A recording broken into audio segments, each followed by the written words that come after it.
And let's offer our humble, respectful obeisances unto Srila Prabhupada, our founder Acharya of our International Society for Krishna Consciousness, who has given us Bhagavad Gita as it is.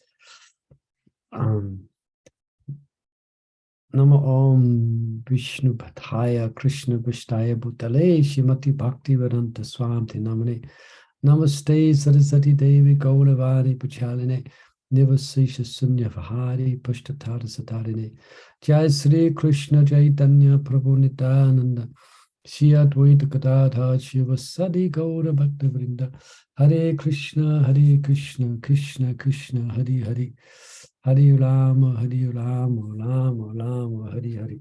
Okay, so we have a couple of enthusiastic hands that has gone up for reading.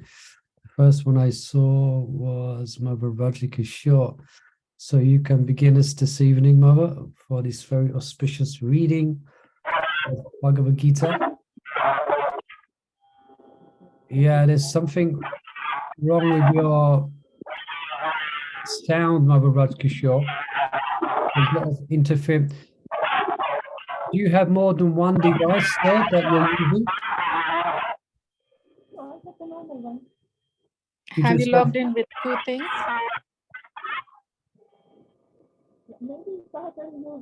We can. Your voice is very faint. Your voice, we can hardly hear your voice.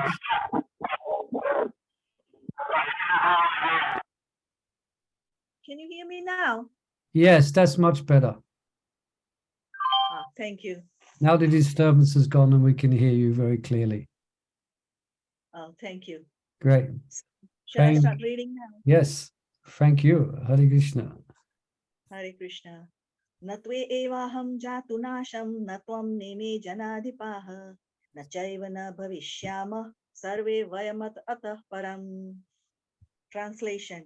Never was there a time when I did not exist, nor you, nor all these kings, nor in future shall any of us cease to be. Purport by Srila Prabhupada.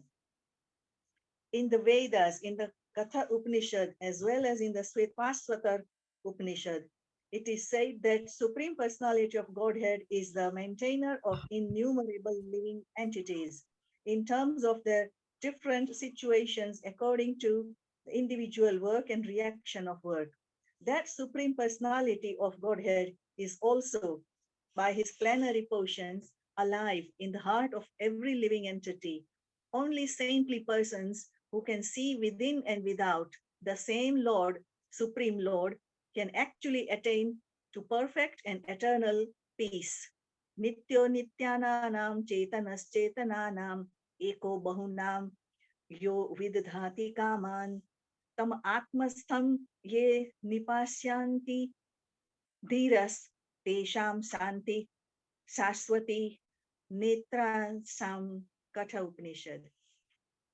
The same Vedic truth given to Arjun is given to all persons in the world who pose themselves as a very learned, but factually have but a poor fund of knowledge. The Lord says clearly that he himself, Arjun, and all kings who are assembled in the battlefield are eternally individual beings, and that the Lord is eternally the maintainer of the individual living entities, both in their condition and in their liberated situations. The Supreme Personality of God is a supreme individual person, and Arjun, the Lord's eternal associate, and all the kings assembled there are individual eternal persons. It is not that they did not exist as individuals in the past, and it is not that they will not remain eternal persons. Their individuality existed in the past, and that individuality will continue in the future without interruption. Therefore, there is no cause for lamentation for anyone. The Mayavadi theory that after liberation, the individual soul, separated by the covering of Maya or illusion, will merge into the impersonal Brahman and lose its individual existence is not supported herein by Lord Krishna, the Supreme Authority, nor is the theory that we only think of individuality in the conditioned state supported herein. Krishna clearly says herein that in the future also the individuality of the Lord and others, as it is confirmed in the Upanishads, will continue eternally. This statement of Krishna is authoritative because Krishna cannot be subject to illusion. If individuality was not a fact, then Krishna would not have stressed it so much, even for the future. The Mayavadi may argue that the individuality spoken of by Krishna is not spiritual but material. Even accepting the argument that individuality is material, then how can one distinguish Krishna's individuality? Krishna affirms his individuality in the past and confirms his individuality in the future also. He has confirmed his individuality in many ways, and impersonal Brahman has been declared to be subordinate to him. Krishna has maintained spiritual individuality all along. If he is accepted as an ordinary conditioned soul in individual consciousness, then his Bhagavad Gita has no value as authoritative scripture. A common man with all the four defects of human frailty is unable to teach that which is worth hearing. The Gita is above such literature.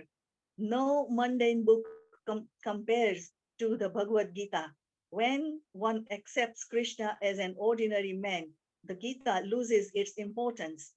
The Mayavadi argues that the plurality mentioned in this verse is conventional and that it refers to the body. But previous to this verse, such a body conception is already condemned. After condemning the body conception of the living entities, how was it possible for Krishna to place a conventional proposition on the body again? Therefore, individuality is maintained on spiritual grounds and is thus confirmed by great acharyas like Sri Ramanuja and others. It is clearly mentioned in many places in the Gita that this spiritual individuality is understood by those who are devotees of the Lord.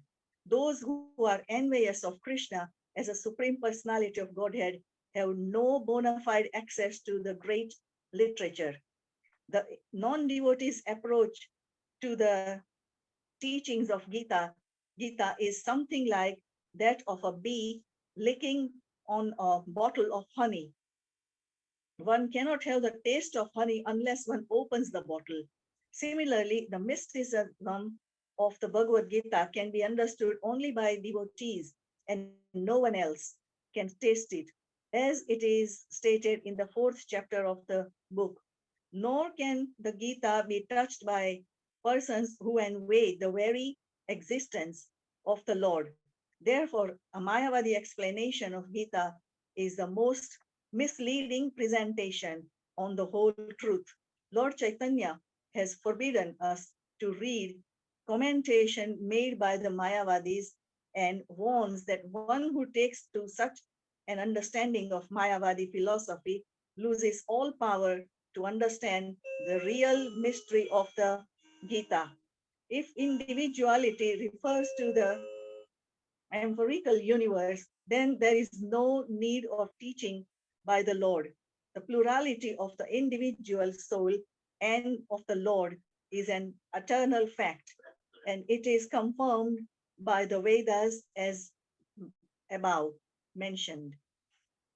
Thank you.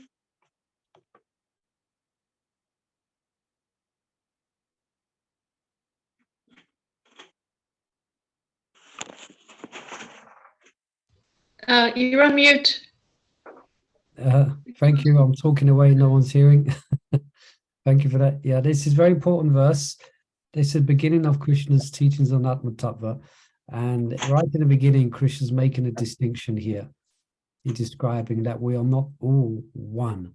And of course, Prabhupada really, he elaborates on it here, and he will elsewhere many times in Bhagavad Gita, but specifically in these verses. Prabhupada will gives many arguments against the Mayavad theory of oneness. So Any questions or comments on some of these statements here? I was just wondering, Drew, about like it says here, this spiritual individuality. But what about on the material platform? People think they are individuals. What is that individuality based on? I mean, how? Like, Yeah, well, it's interesting, isn't it? Because we have this philosophy of oneness, of Mayavadi oneness without distinction.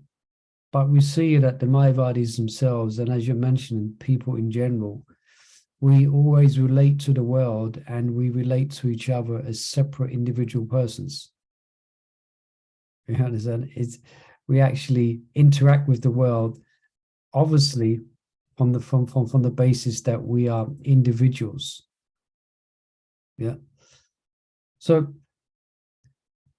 that's not wrong. That's right. We are all individuals. So you could just rephrase your question again, Mother.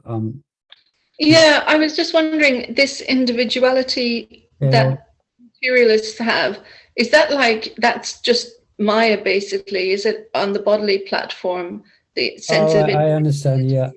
I mean, in one sense, we speak in the same way as, like, you might hear some Mayavadis speak, in that actually the body we have is just you could say, illusory manifestation. It's a temporary manifestation according to our specific karma. It's not our it's not our original identity in relationship to Krishna. So in that sense, it is illusory in comparison to our eternal constitutional position. But it's not as if it doesn't. You understand yeah, but this feeling of individuality on the material platform, it's not related to the spiritual individuality. No, it isn't. It's completely different. That's right. It isn't. But it is just as, in one sense, it is not ourself actually. It's just one of the many bodies that we have had, countless bodies in different species of life. So in that sense, it's illusory, but it's illusory in the sense that it in relationship to our eternal identity, but it does exist. That's the point that the Mayavadis say. The illusion is to think that it exists. No, the body does exist, and it's different from other bodies, but it's just temporary. It's like a flash in the pan, you know. Prabhupada, in one place, he says, we are just souls in bodies flapping around for a few years. Then we move on to yeah, because I was thinking, like, we don't I'm not seeing myself as a spirit soul. I'm not seeing myself because I haven't realized myself as an actual pure, as a spirit soul. I know that I am, and I'm acting as if I know that I am, but I haven't actually realized my spiritual individuality, if you know what I mean. So individuality, I feel, is probably more on the bodily platform. No, it's based on knowledge. I don't know what I'm talking about, basically. No, I think we can relate to that. I think we can definitely relate to that. Definitely, there's different kind of levels of understanding this. There's different levels of depth that we can understand. We're not the body. Sort of one of the first steps is that we understand it philosophically. Yeah. At least we understand that, as going to be explained. We actually understand the philosophical principle. But if one is leading what Prabhupada explains in one purport as an austere life in the sense that one is following the regulative principles, one is leading a virtuous life, and one is endeavoring to control their senses, they're following the regulative principles, and one is chanting Hare Krishna, then you can get further insight into the fact that we are not the body. Okay, you may not realize who you are directly in relationship with Krishna, but through understanding philosophically and then following the process, one can have a more deeper understanding of the fact that we are not this body. Like, I'm sure if someone was to, if you was to meet someone and you're speaking then to them about the concept of reincarnation, what you are saying will have some potency because you're practicing Krishna consciousness.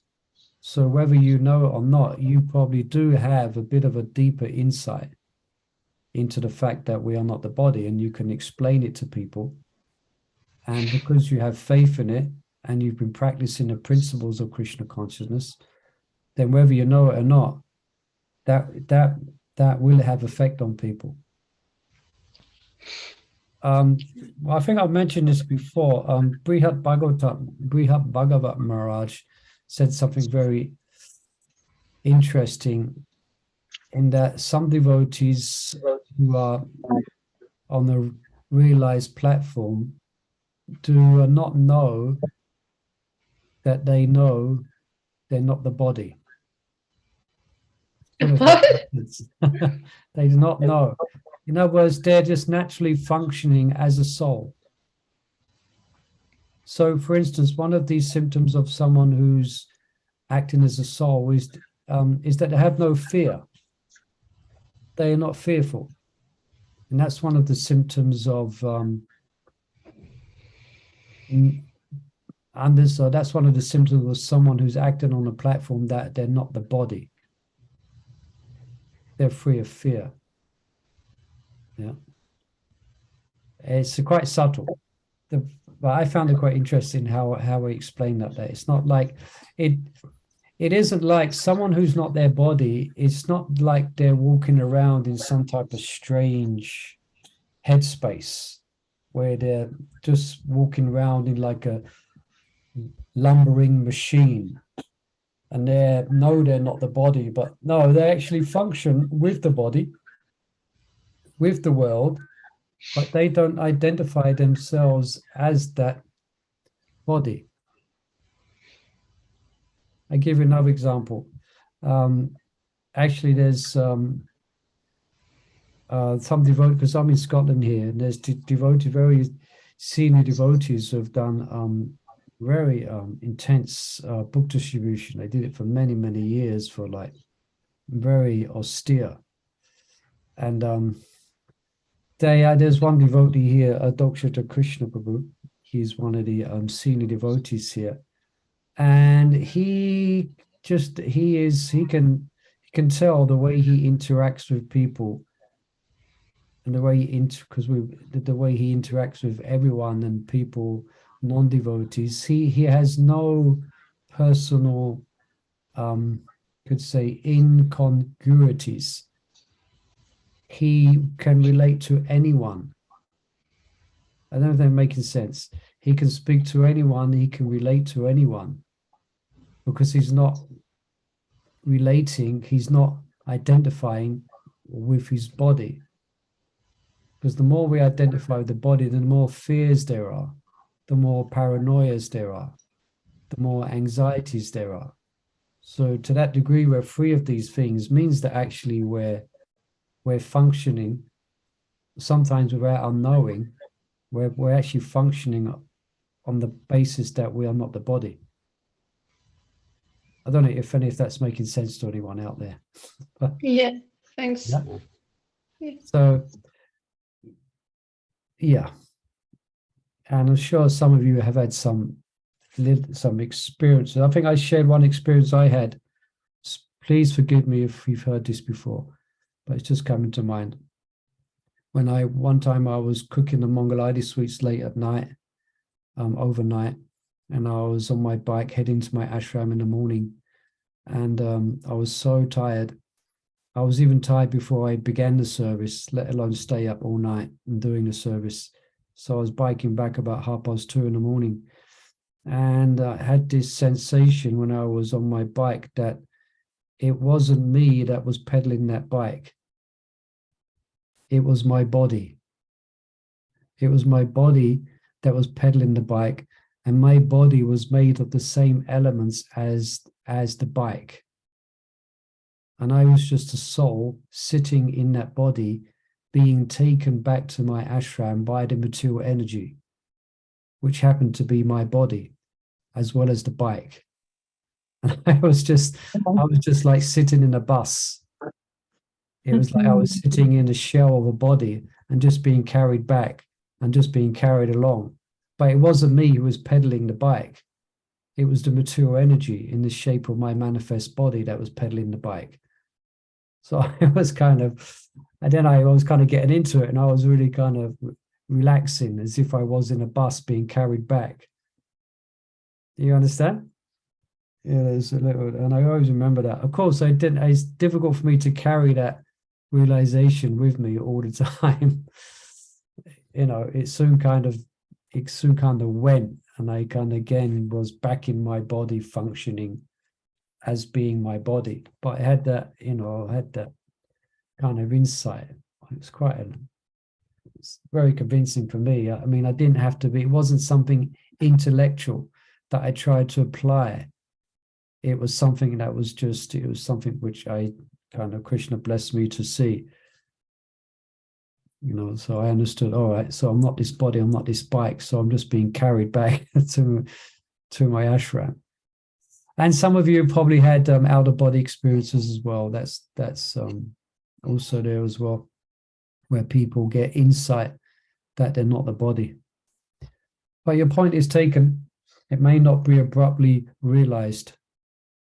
Yeah. So at least the beginning stages, we accept it philosophically, and then we act following the principles of Krishna consciousness, and then we can enter into that concept that we're not the body, and sometimes unknowingly, as I said.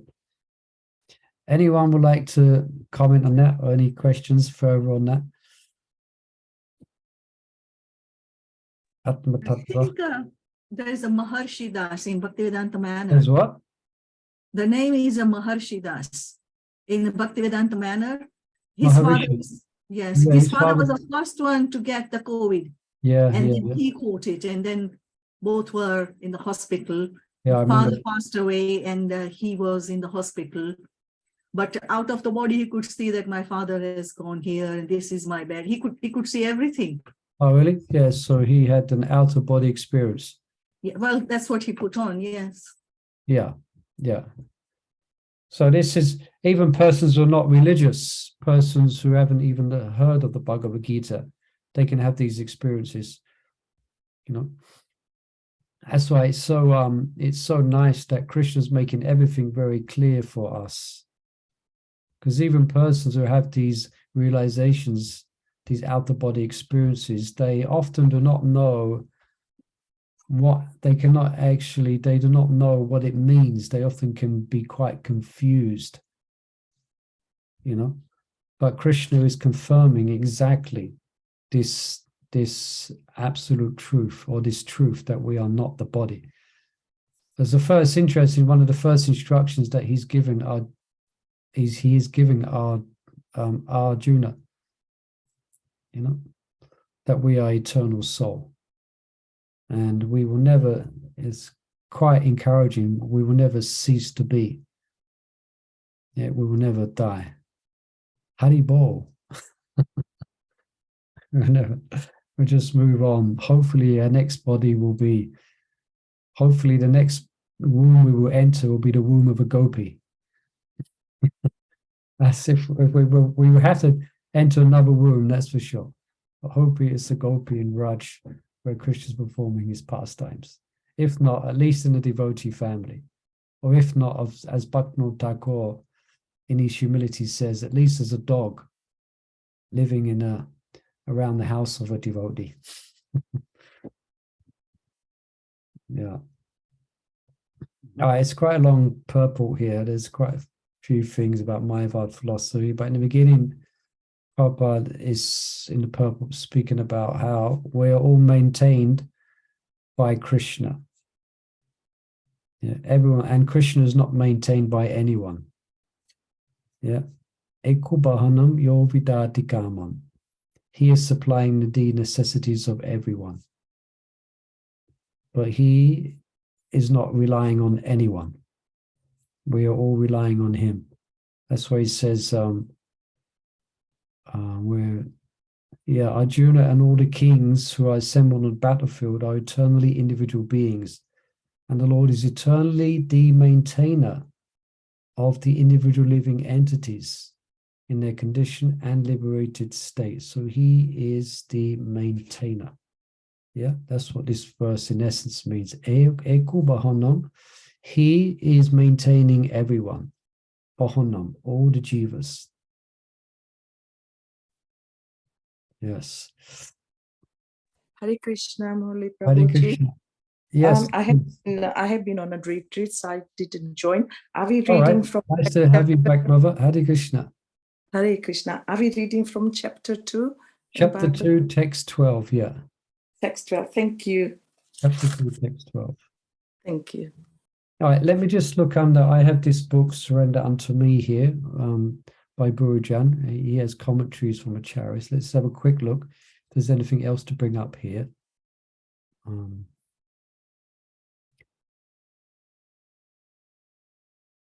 No, he brings out this point that Krishna is immediately defeats the Mayavadi concept of oneness of the Supreme.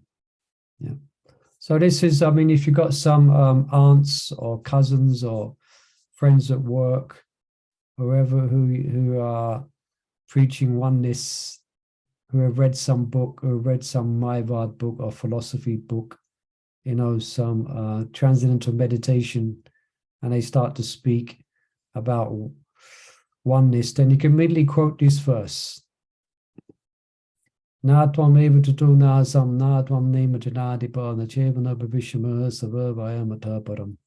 But Krishna says in Bhagavad Gita, never was a time when we didn't exist, nor in the future shall any of us cease to be. It's a nice little punchline. It's a nice little,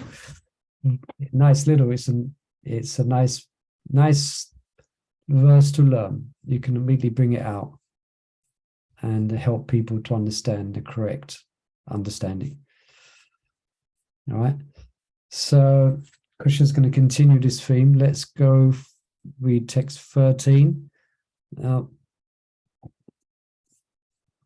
any Rashoma Mava Sahachari has a hand. You can read now. Okay, thank you. Everyone should know this verse. Everyone should know this verse. It's a very well, often quoted verse. Okay, go ahead, Mother. Dehinosmin yata dehi kaumaram yavanam jara tata dehantara prapter derastatra namuhyati. As the embodied soul continuously passes in this body from boyhood to youth to old age, the soul similarly passes into another body at death. A sober person is not bewildered by such change. Purport. Since every living entity is an individual soul, each is changing his body every moment, manifesting sometimes as a child, sometimes as a youth, and sometimes as an old man. Yet the same spirit soul is there and does not undergo any change. This individual soul finally changes the body at death and transmigrates to another body. And since it is sure to have another body in the next birth, either material or spiritual. There was no cause for lamentation by Arjuna on account of death, neither for Bhishma nor for Drona, for whom he was so much concerned. Rather, he should rejoice for their changing bodies from old to new ones, thereby rejuvenating their energy. Such changes of body account for varieties of enjoyment or suffering, according to one's work in life. So Bhishma and Drona, being noble souls, were surely going to have spiritual bodies in the next life, or at least life in heavenly bodies a superior enjoyment of material existence. So in either case, there was no cause for lamentation. Any man who has perfect knowledge of the constitution of the individual soul, the super soul and nature, both material and spiritual, is called a dhira, or a most sober man. Such a man is never... Perhaps, yeah, so, yeah, so you just finish that sentence. Perhaps this Yeah. is quite a large purple, so we might just pause. Okay. Such a man is never deluded by the changes of bodies. Yeah, some of these purports are quite big, so sometimes if we read the whole purport, sometimes we forget the beginning of it. You know, is there any here's a very nice example that we can use to convince ourselves as well. And also, again, we can also help people to understand. Yeah. And we have a changing bodies diorama in our front window in the temple there, which that shows this very much as a soul. Yeah. I always bring this up. I always bring this up on the street when I'm distributing books. I say, so I asked a person so to picture their body when they was like 5 or 6 years old. And then I asked them to picture their body when they're in their 60s or 70s. Then I asked them, so it's still going to be you, isn't it? And I have to admit, yeah, it's still going to be me. Yeah. So then I explained, yes, so there's a difference there. There's the soul that's observing the changing body. Yeah. But because it's changing every second, it kind of is creeping. We often do not notice it. Yeah. Isn't it that we tend to have you ever done this? Have you ever not seen someone for some time, a friend or an associate, or someone, you know, there's someone in your circle of friends, and then you see them again after a long time, and you conclude, wow, they've really aged. Anyone done that?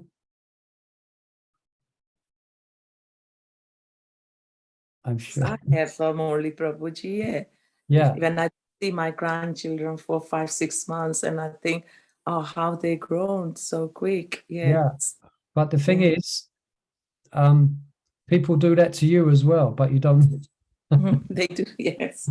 They also look at us. They may not say it. I think, wow, Murli Manohar is really aging. Last time I was. So that's, but we, the person, remain the same.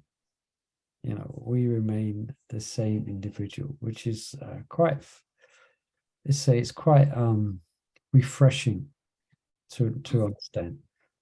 Anyway, any questions or comments on this? Otherwise, you can continue reading Mother Sahachari.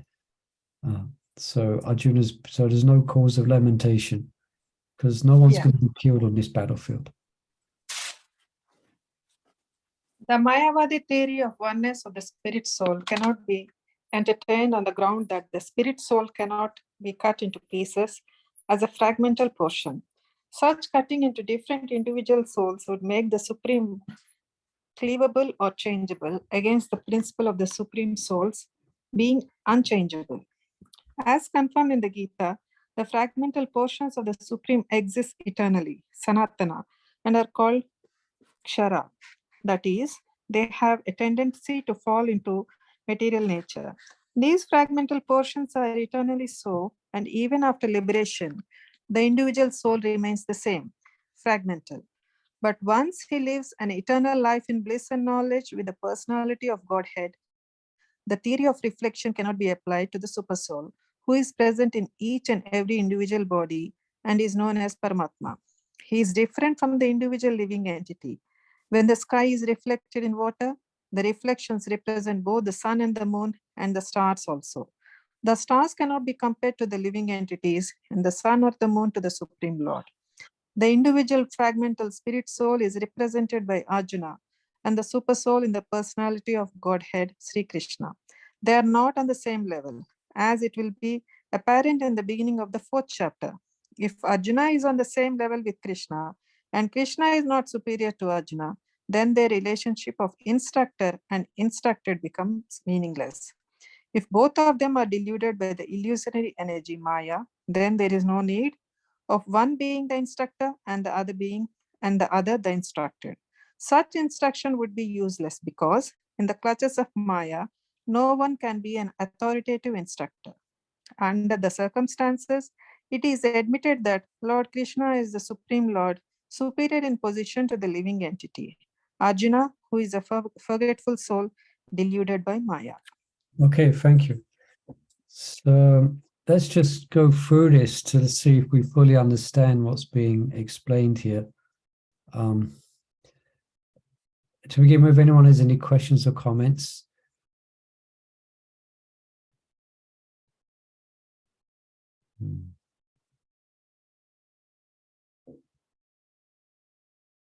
Yes, this what Prabhupada is explaining here. The Mayavad fear oneness of the spirit soul cannot be entertained on the ground that the spirit soul cannot be cut to pieces as a fragmental portion. So, one of the Mayavadis, or an aspect of this Mayavad philosophy, one explanation from the Mayavad side, is that we are like slices of the sky. Does that make sense? It probably doesn't make sense because you're all devotees, but they put forward this theory that we are a slice of the sky. And Maya means we are identifying as individuals. But actually we are all one like the sky. And Maya, for them, means to misidentify as being separate. Yeah. So part the Mayavad fear oneness of the spirit soul cannot be entertained on the grounds that the spirit soul cannot be cut into pieces. Yeah. So this Brahman, this oneness, cannot be cut into pieces. That's what they say. Do you follow? They say we're pieces of Brahman. We're all little pieces of Brahman. We are Brahman overcome by ignorance. And when we come to knowledge, we will realize that we are not pieces, but we are one. So that's this philosophy which Prabhupada is countering here, or Krishna is countering, and then Prabhupada is going further. Yeah, because here, like this, well, you can't see it, but I'm just, in this paragraph, such cutting into different individual souls will make the supreme cleavable or changeable. Yeah, so that means this oneness or this Brahman, which was one at some point, was sliced into pieces. But no. Yeah. But then what is brought out, though, is that there is also, we are dependent upon the Supreme Brahman. We are like Krishna in quality, but not like Krishna in quantity. Yeah. So let's just go down a bit.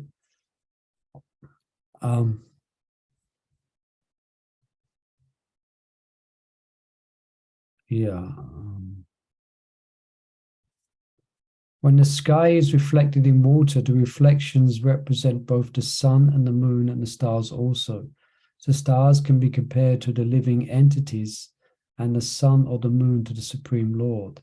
The individual fragmental spirit soul is represented by Arjuna, and the Supreme Soul is represented by Krishna. They are not on the same level. So that's part of the Mayavad theory, which is a theory that there is oneness. So then what's the point of Krishna, of Arjuna accepting Krishna as an authority if they are one? Yeah. If they're on the same level, what's the point of Krishna being the instructor and Arjuna being the instructed? Anyway, let me just look into commentaries now from Orijan. All right, he's saying the same things being emphasized in response to Arjuna's balking at killing Bhishma and Drona. Krishna has assured Arjuna that Bhishma and Drona are both souls and cannot die. So that we've covered.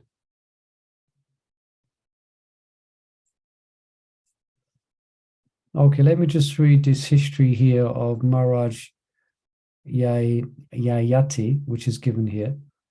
After growing old, Maharaj Yayati traded his old age for his son's youth. This is from Srimad Bhagavatam. Upon his obtaining a youthful body, no one lamented that the king had relinquished his old body. Rather, everyone was happy. Here Krishna asks Arjuna, why lament if Bhishma and Drona take on new young bodies? Do not be bewildered. Dhira's tatta namo yate. Yeah. And there's a bit more here, but it's quite detailed, so perhaps I won't read that. There's some comments from Vishnu Chagwati Thakur, and also Baladeva Chibhushana. I've lost the Zoom. Oh, it's come back. Okay. Any questions or comments on this?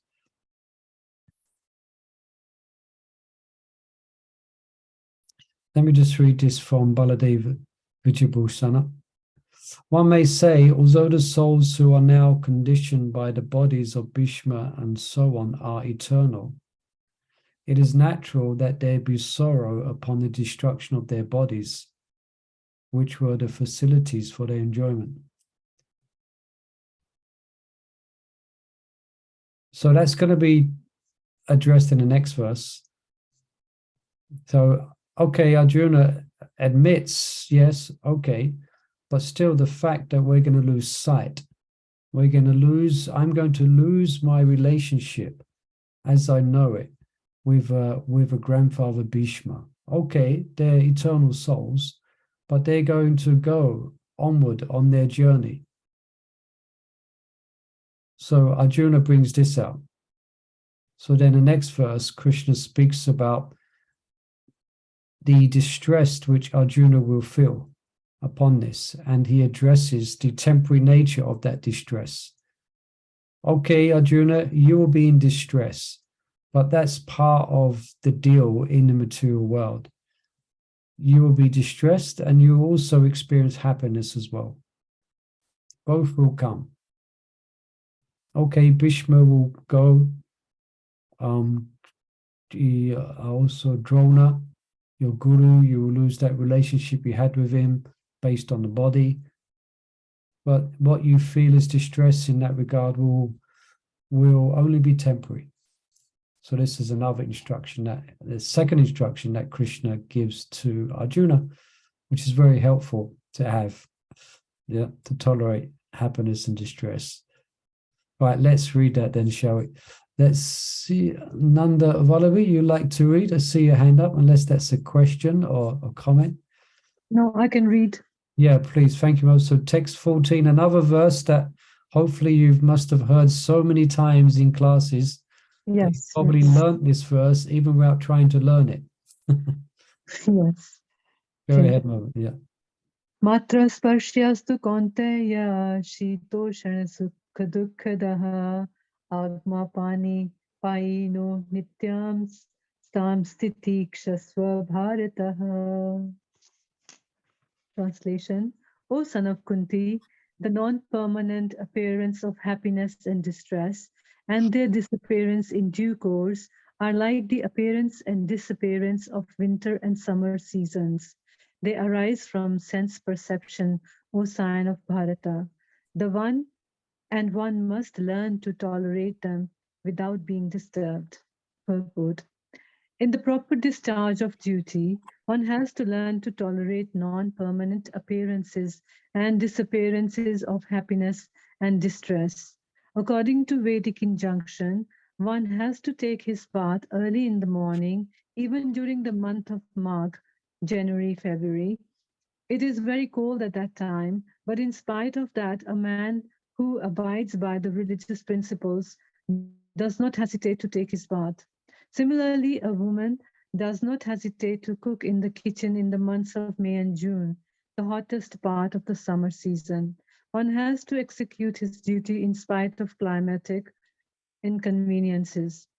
Similarly, to fight is the religious principle of the Kshatriyas, and although one has to fight with some friend or relative, one should not deviate from his prescribed duty. One has to follow the prescribed duty, rules and regulations of religious principles in order to rise up to this platform of knowledge, because by knowledge and devotion only can one liberate himself from the clutches of Maya, illusion. The two different names of address given to Arjun are also significant. To address him as Kaunteya signifies his great blood relations from his mother's side, and to address him as Bharata signifies his greatness from his father's side. From both sides, he is supposed to have a great heritage. A great heritage brings responsibilities in the matter of proper discharge of duties. Therefore, he cannot avoid fighting. Okay, thank you. Any specific questions or comments on this? How to tolerate happiness?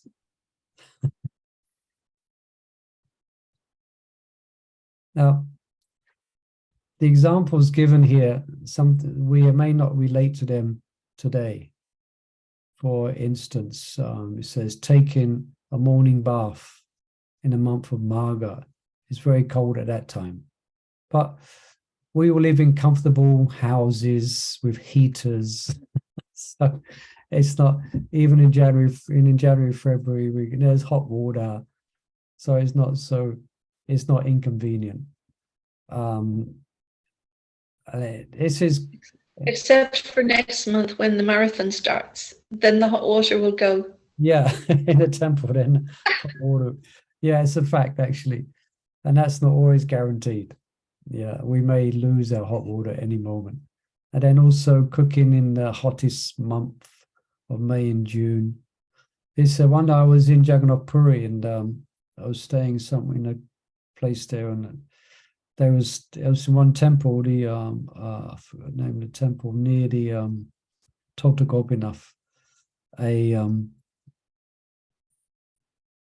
Chaitanya's, one of the Gaudiya temples. Anyway, point is, there was a lady there cooking the Raj Bhoga, and she was cooking on an open flame, with flames coming out, and it was so hot, but she was doing her duty of cooking.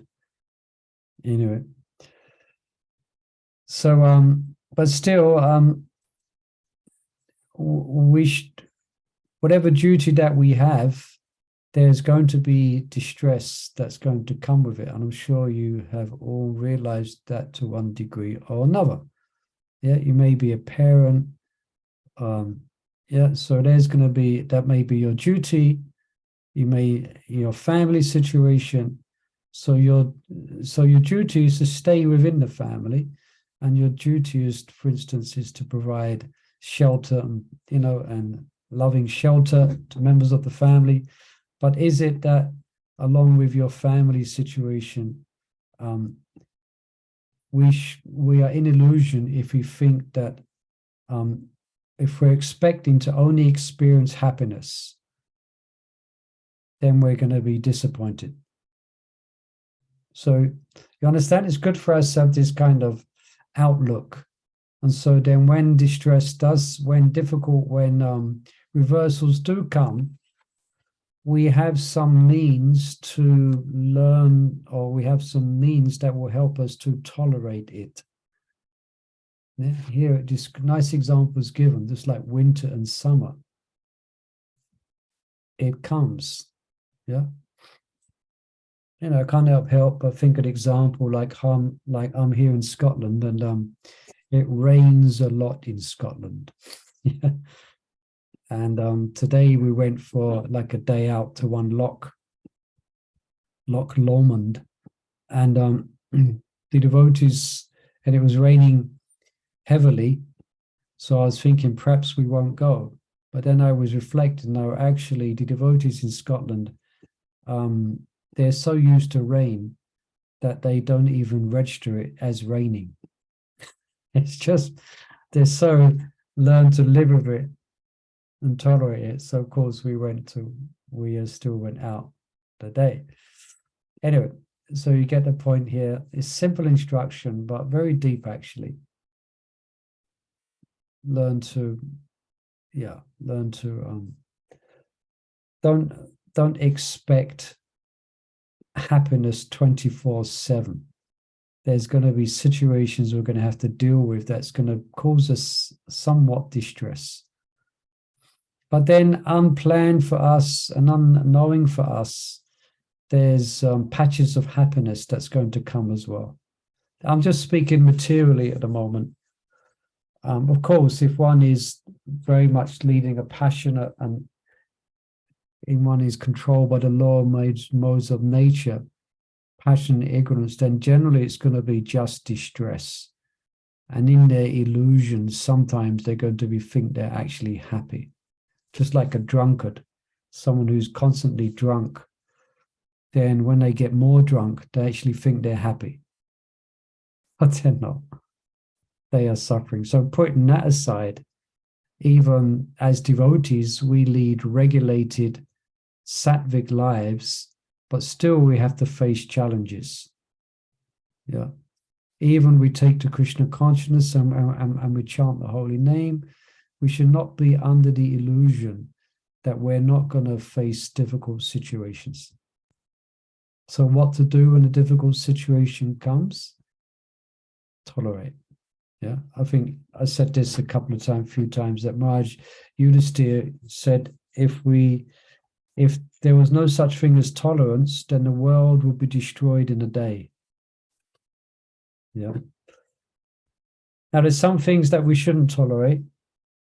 There's some things that may be wrong, some things that may be unjust, and some things that may be incorrect. So there's some things according to our duty that we might try to make an amends or try to adjust the situation. So that's going to have to be judged according to time, place, and circumstance. Yeah. But it may be, we may try to adjust the situation, but just trying to adjust it may be causing us too much stress. Yeah, trying to go against it, trying to adjust it, trying to, trying to wave the flag of injustice, may be causing us unnecessary stress. So it may be easier for us to tolerate even wrongdoings to ourselves. Yeah. I had this picture, I'm just thinking of this picture. I won't try and find it, it'd take too long. But there's this picture that I copied and I kept on my computer.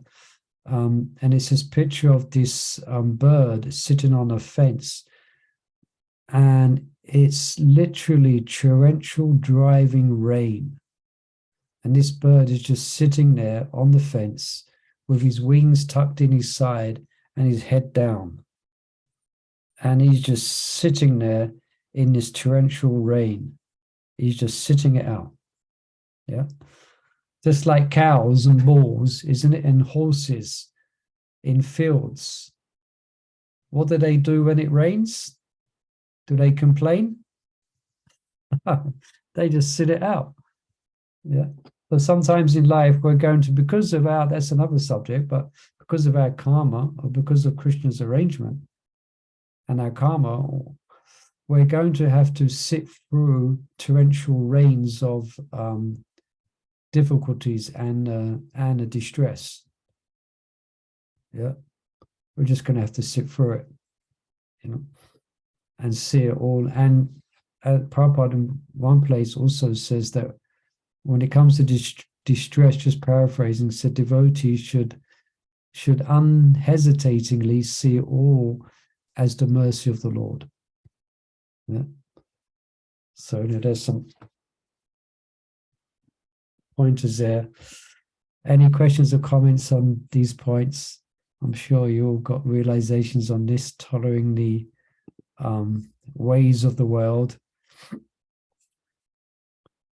All right, it's 6:58. So let's just check. Let me just check the commentary here. It's not much of a commentary. Yeah, Krishna instructs Arjuna not to lament, but to tolerate. There's another quote I found in the Mahabharata about not lamenting. Let me just see if I can find that one second.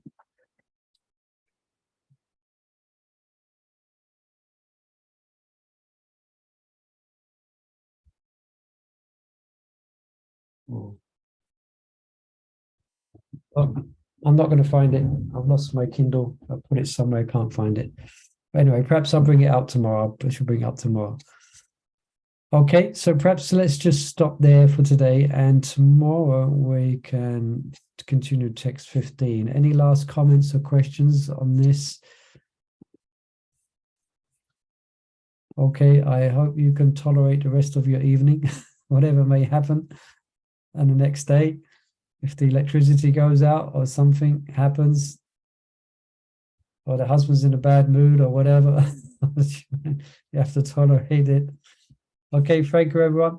Thank you for joining us. We have quite a few devotees with us today. Thank you for joining us, Mother Sahachari, Nanda, Vallabhi, Anupama, CDD, might be Chandravali, and Jambavati, Mother Gaya, Lavangalatika, Manu Mohini, Sejal, Sheeni's iPhone joined us, Samudra Radhika, and Vrajakishore. Thank you for joining us. Hare Krishna. So we should be okay for tomorrow. Thank you.